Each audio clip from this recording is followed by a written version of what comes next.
구약성경 사사기 20장 35절부터 48절까지의 말씀. 여호와께서 이스라엘 앞에서 베냐민을 치심해 당일에 이스라엘 자손이 베냐민 사람 25,100명을 죽였으니 다 칼을 빼는 자였더라. 이에 베냐민 자손이 자기가 패한 것을 깨달았으니 이는 이스라엘 사람이 기브아에 매복한 군사를 믿고 잠깐 베냐민 사람 앞을 피하매 복병이 급히 나와 기브아로 돌격하고 나아가며 칼날로 온 성읍을 쳤음이더라. 처음에 이스라엘 사람과 복병 사이에 약속하기를 성읍에서 큰 연기가 치솟는 것으로 군호를 삼자 하고 이스라엘 사람은 싸우다가 물러가고 베냐민 사람은 이스라엘 사람 30명가량을 쳐 죽이기를 시작하며 이르기를 이들이 틀림없이 처음 싸움같이 우리에게 패한다 하다가 연기 구름이 기둥같이 성읍 가운데에서 치솟을 때 베냐민 사람이 뒤를 돌아보매 온 성읍의 연기가 하늘에 닿았고 이스라엘 사람은 돌아서는지라. 베냐민 사람들이 화가 자기들에게 미친 것을 보고 심히 놀라 이스라엘 사람 앞에서 몸을 돌려 광야길로 향하였으나 군사가 급히 추격하며 각 성읍에서 나온 자를 그 가운데에서 진멸하니라. 그들이 베냐민 사람을 에워싸고 기브아 앞 동쪽까지 추격하며 그 쉬는 곳에서 짓밟음에 베냐민 중에서 엎드러진 자가 18,000명이니 다 용사더라. 그들이 몸을 돌려 광야로 도망하였으나 림몬 바위에 이르는 큰 길에서 이스라엘이 또 5,000명을 이삭 죽듯 하고 또 급히 그 뒤를 따라 기돔에 이르러 또 2,000명을 죽였으니 이날에 베냐민 사람으로서 칼을 빼는 자가 엎드러진 것이 모두 25,000명이니 다 용사였더라. 베냐민 사람 600명이 돌이켜 광야로 도망하여 림몬 바위에 이르러 거기에서 넉 달 동안을 지냈더라.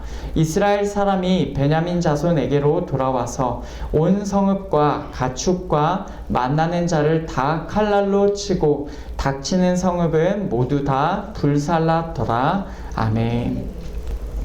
한 레위인의 첩이 베냐민 지파 기브아에서 험한 일을 당하였습니다. 이 일이 사사기 19장에서 나왔습니다. 사사기 20장에서는 바로 그 일 때문에 이스라엘 자손과 베냐민 지파가 전쟁을 벌이게 되었죠. 여러분, 그 내용으로 우리가 지난 2주 동안 말씀을 들었습니다. 무엇을 들을 것인가? 그리고 어떻게 들을 것인가? 이스라엘 자손과 베냐민 지파 모두가 하나님의 말씀을 있는 그대로 들어야 하는 존재들이었습니다. 오늘도 이어지는 말씀 가운데 어떤 내용인지를 살펴보면서 하나님의 말씀에 함께 귀 기울이기를 원합니다. 이스라엘 자손과 베냐민 지파의 전쟁에서 첫째 날과 둘째 날 이스라엘 자손은 2번이나 패하였습니다. 그제서야 이스라엘 자손은 하나님 앞에 두 손 들고 자신들의 의지를 내려놓고 말씀을 들었어요. 이제 하나님께서는 세 번째 날에 베냐민 지파를 이스라엘 자손의 손에 넘겨주신다고 말씀하셨습니다. 그렇게 전쟁이 시작되었습니다. 지난주 말씀의 마지막 부분에서는 이렇게 기록되어 있었어요. 34절 온 이스라엘 사람 중에서 택한 사람 10,000명이 기브아에 이르러 치매 싸움이 치열하나 베냐민 사람은 화가 자기에게 미친 줄을 알지 못하였더라. 아멘. 전쟁이 치열하였어요. 하지만 베냐민 사람은 화가 자기들에게 미친 것을 알지 못하였다라고 합니다. 마치 이것은 복선과도 같아요. 이제 그 뒤에 나오는 내용이 베냐민 사람들에게 있을 화다라는 것을 말하고 있죠. 그 전쟁에서의 결과는 35절에서 먼저 언급되어 있습니다. 여호와께서 이스라엘 앞에서 베냐민을 치심해 당일에 이스라엘 자손이 베냐민 사람 25,100명을 죽였으니 다 칼을 빼는 자였더라. 아멘. 하나님께서 베냐민을 이스라엘 앞에서 치셨습니다.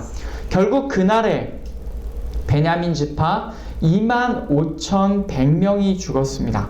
첫째 날과 둘째 날에 이스라엘 자손이 40,000명을 잃었죠.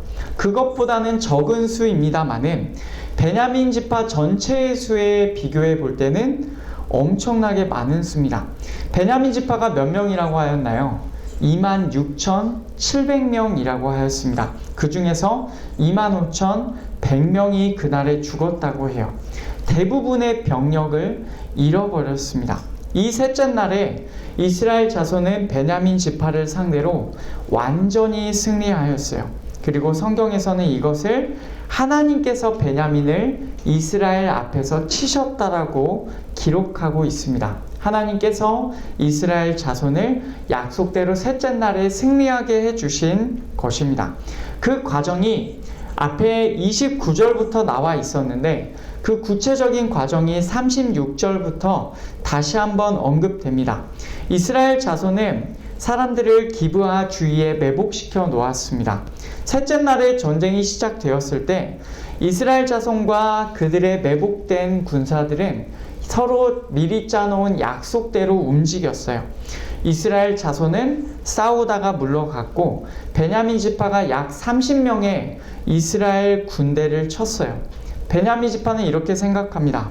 우리가 첫째 날의 전쟁에서처럼 우리가 이기고 있다. 그들이 패하고 있다. 라고 생각을 하였고 그들을 따라 그들을 이제 쫓는다라고 생각하면서 큰 길까지 나왔어요. 이제 그 장소 기브아 앞쪽에서부터 더 멀리 나온 것이죠.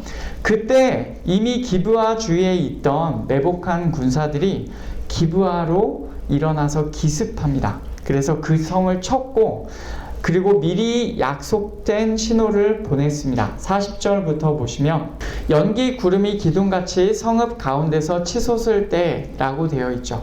그러니까 그 성읍 가운데 불을 낸 것입니다. 그래서 성에서 연기의 기둥이 올라가게 하였어요. 그리고 저 멀리 베냐민 지파는 그제야 뒤를 돌아보고는 자기들의 성이 함락된 것을 알게 된 것이죠. 이스라엘 자손은 그러면 어떻게 하겠습니까? 물러가던 데에서 돌이켜서 이제 베냐민 지파를 향한 거예요. 뒤로는 베냐민 지파의 뒤로는 지금 성이 함락되어 있고 지금 앞으로는 이스라엘 자손들이 도망가던 곳에서 돌이켜서 자기들을 향해서 칼과 창을 겨누고 있습니다. 결국 베냐민 지파는 앞뒤로 둘러싸이게 된 것이죠. 처음에 살펴본 표현처럼 그들은 그제야 화가 자기들에게 미친 것을 보았습니다. 그리고는 심히 놀랐어요. 공포에 질렸습니다. 어떻게든 그들로부터 도망쳐서 광야길이라도 도망쳐 보려고 하였지만 베냐민은 애워싸여서 크게 패하게 됩니다. 그렇게 베냐민 지파가 그날에 죽은 사람들의 수가 43절부터 보면 전쟁의 단계에 따라 설명이 됩니다.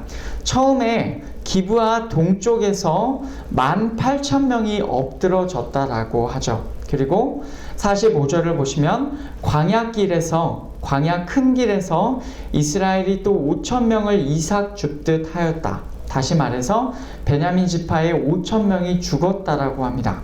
그리고 기돔에서 또 2,000명이 죽었다라고 해요. 그래서 이 수치들을 다 합하면 25,000명이 그날의 베냐민 지파에서 죽었다라고 나와요. 맨 처음에는 25,100명이 죽었다라고 나왔는데 그 수치는 자세히 묘사한 수치다라고 보아야 하겠습니다. 이제 베냐민 지파에서 남은 수는 47절을 보면 600명이 남았어요. 베냐민 사람 600명이 돌이켜 광야로 도망하여 림몬 바위에 이르러 거기서 넉 달 동안을 지냈더라.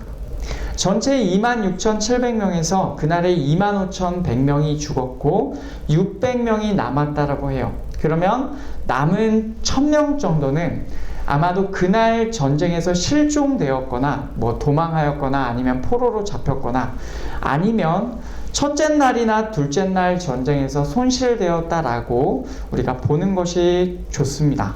어쨌든 남은 수가 600명밖에 남지가 않은 거예요.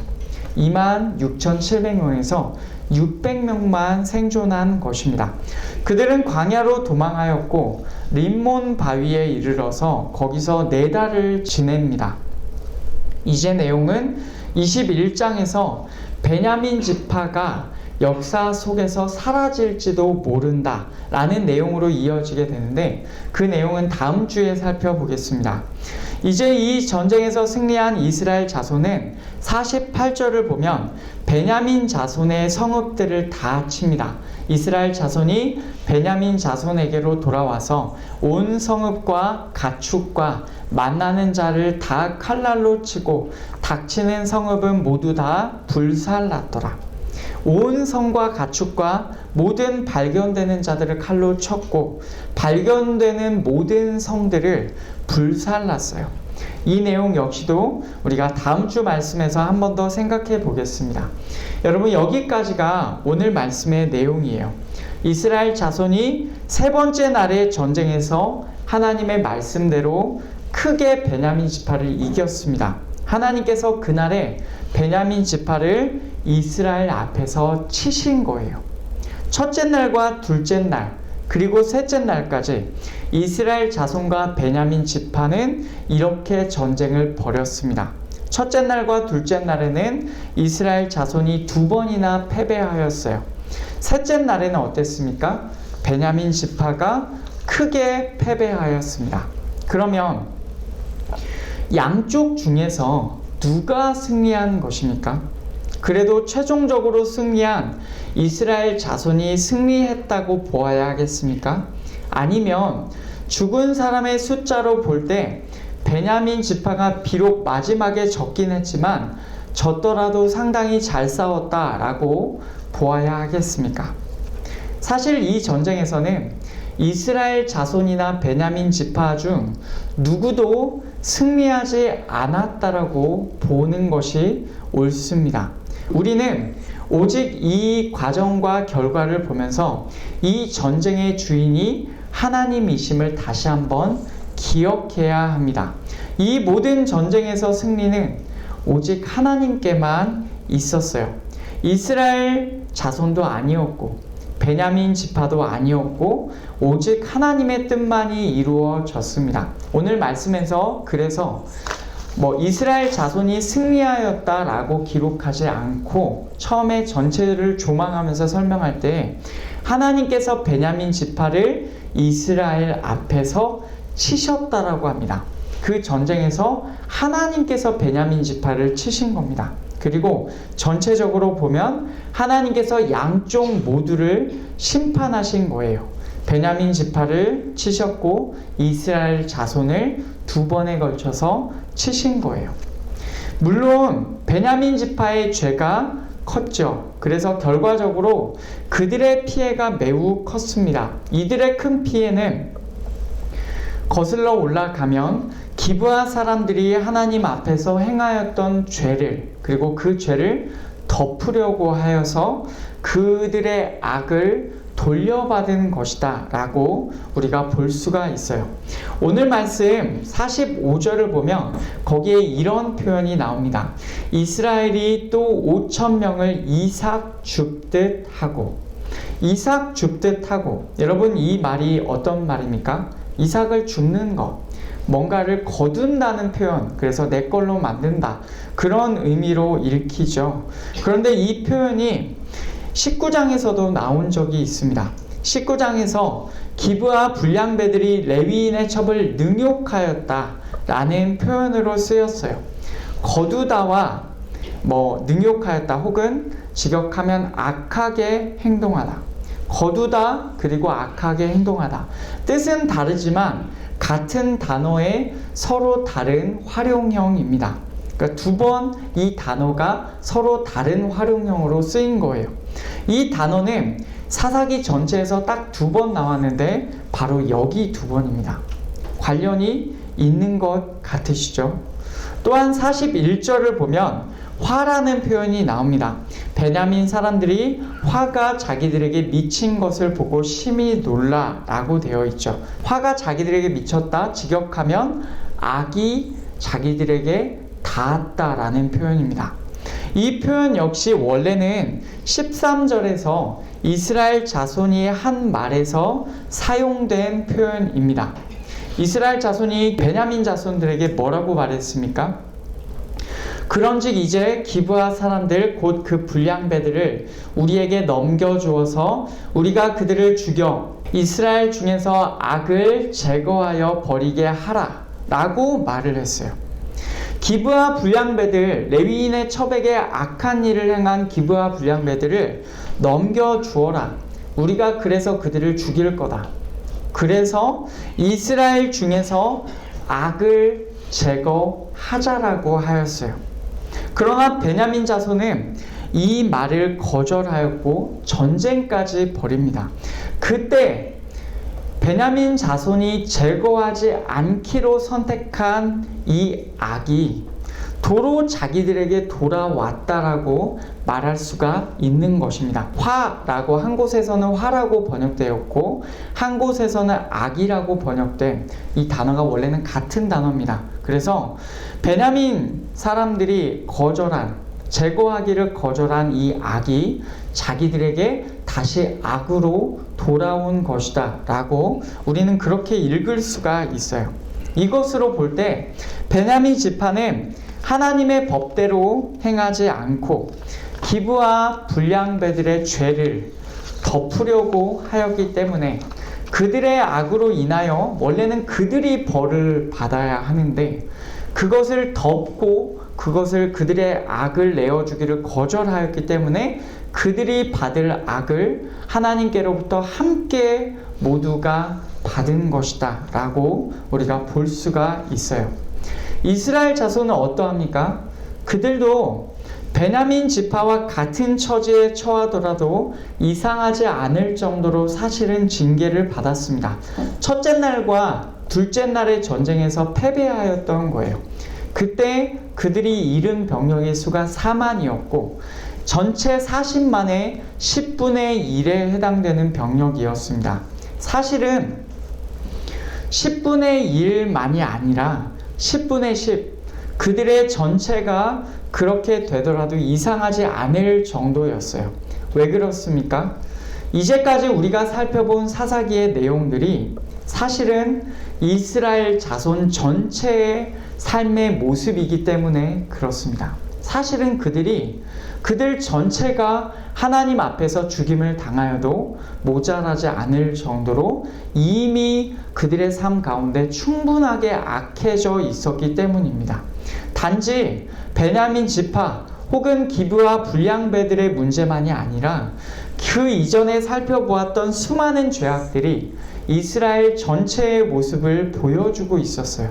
하나님을 왕으로 모시지 않고 다들 자기 뜻을 앞세워서 살아가고 있었던 것입니다. 그런 이스라엘 자손의 특징이 전쟁에 관하여서 하나님께 묻는 방식에서 잘 드러나 있습니다.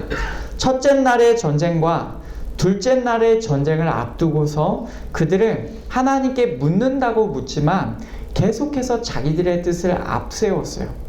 자기들이 짠 틀에 하나님의 응답이 있기를 계속해서 기대하면서 물어보았습니다.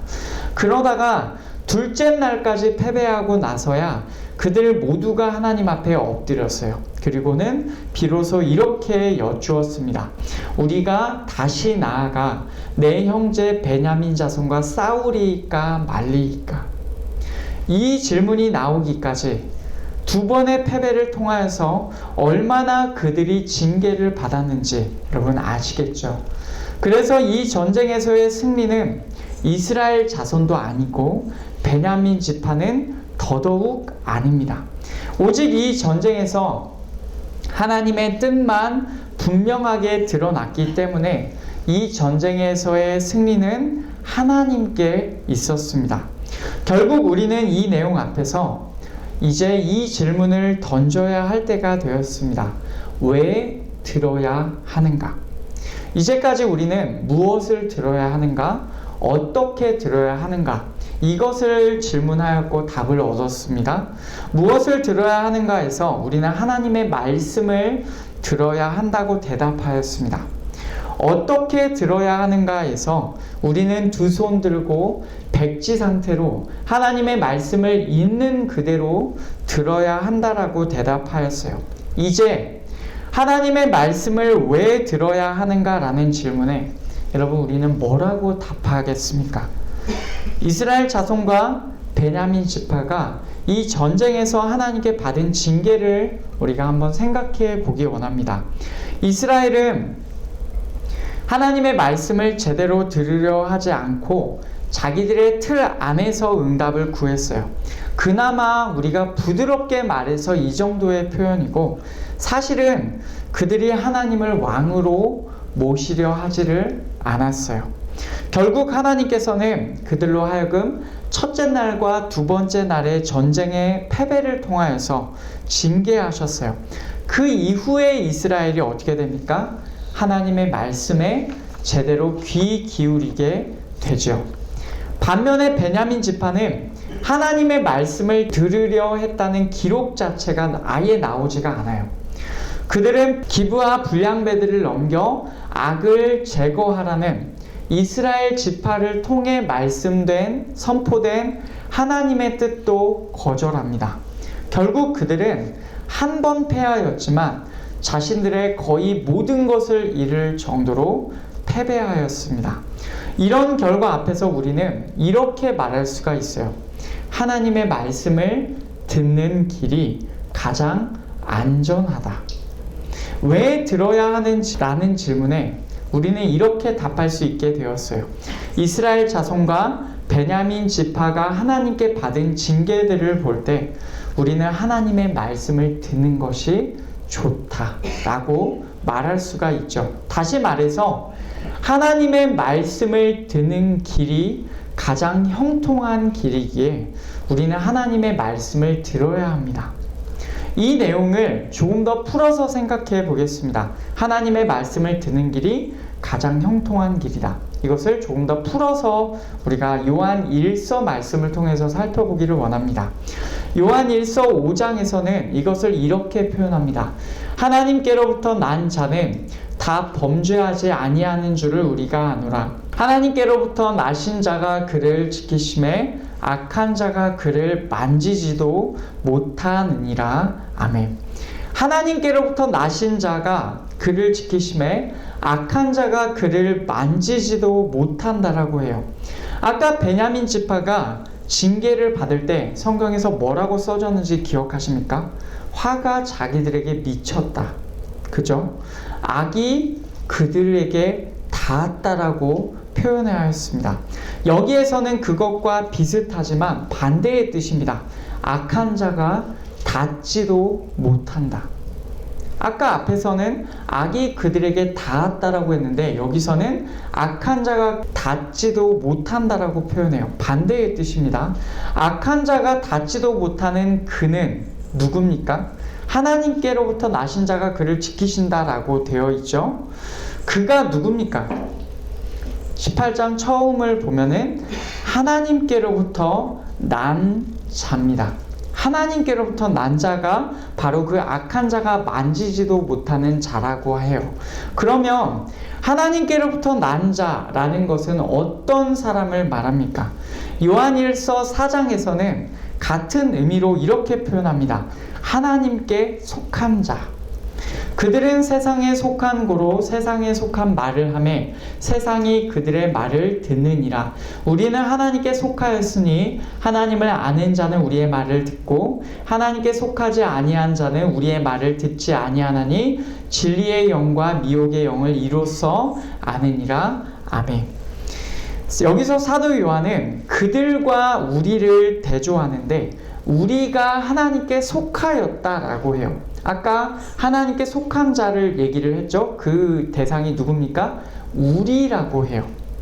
하나님께 속한 자와 우리는 지금 같은 부류로 설명하고 있는 거예요. 그런데 하나님을 아는 자는 우리, 즉 하나님께 속한 자들의 말을 듣는다라고 하죠.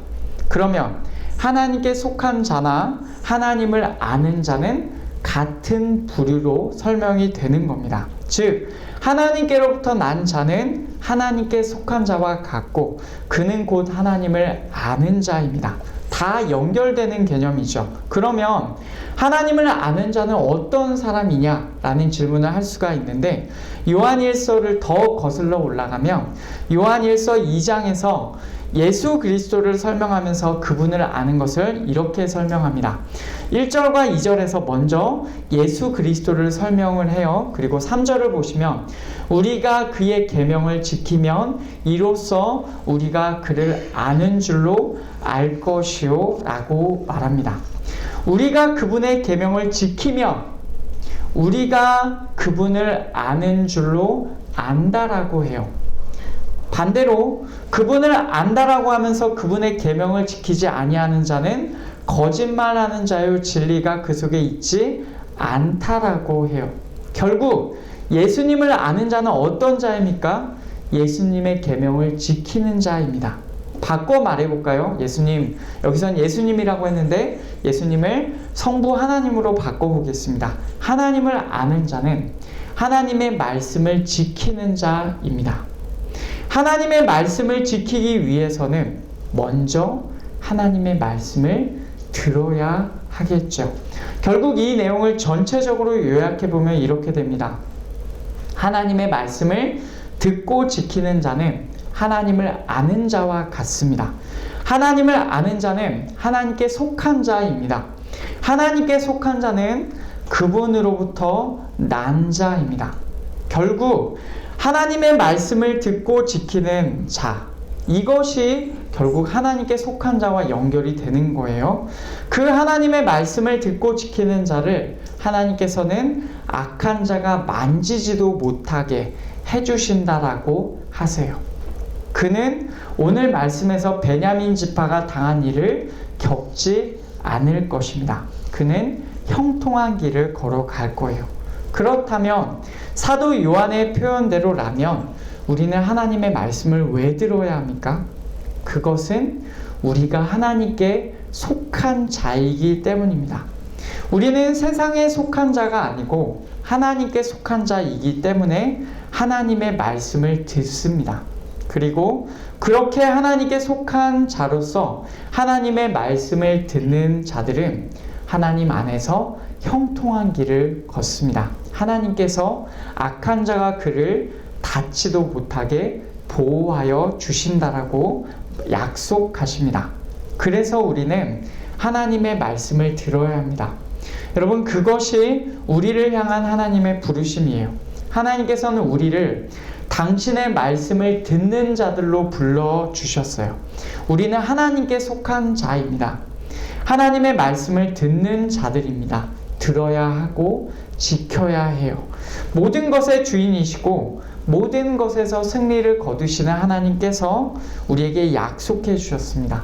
우리가 그분의 말씀을 듣는다면, 우리가 그분께 속한 자로 그분의 말씀을 듣는 삶을 살아간다면 악한 자가 우리를 만지지도 못하게 해 주시겠다라고 해요. 그래서 하나님의 말씀을 듣는 길이 우리에게 있어서는 가장 형통한 길입니다. 그것이 이 불확실한 세상 가운데에서 모든 것의 주인이신 하나님의 보호를 받는 방법인 것입니다. 말씀을 맺겠습니다. 왜 들을 것입니까? 여러분, 우리는 하나님의 말씀을 왜 듣습니까? 그 길이 가장 형통한 길이고 가장 안전한 길이기 때문입니다. 또한 우리는 이미 하나님께 속한 자로서 하나님의 말씀을 듣는 길로 부르심을 받았기 때문에 우리는 그 길을 걷습니다. 이것은요, 사실 우리 한걸음교회의 목표이기도 합니다.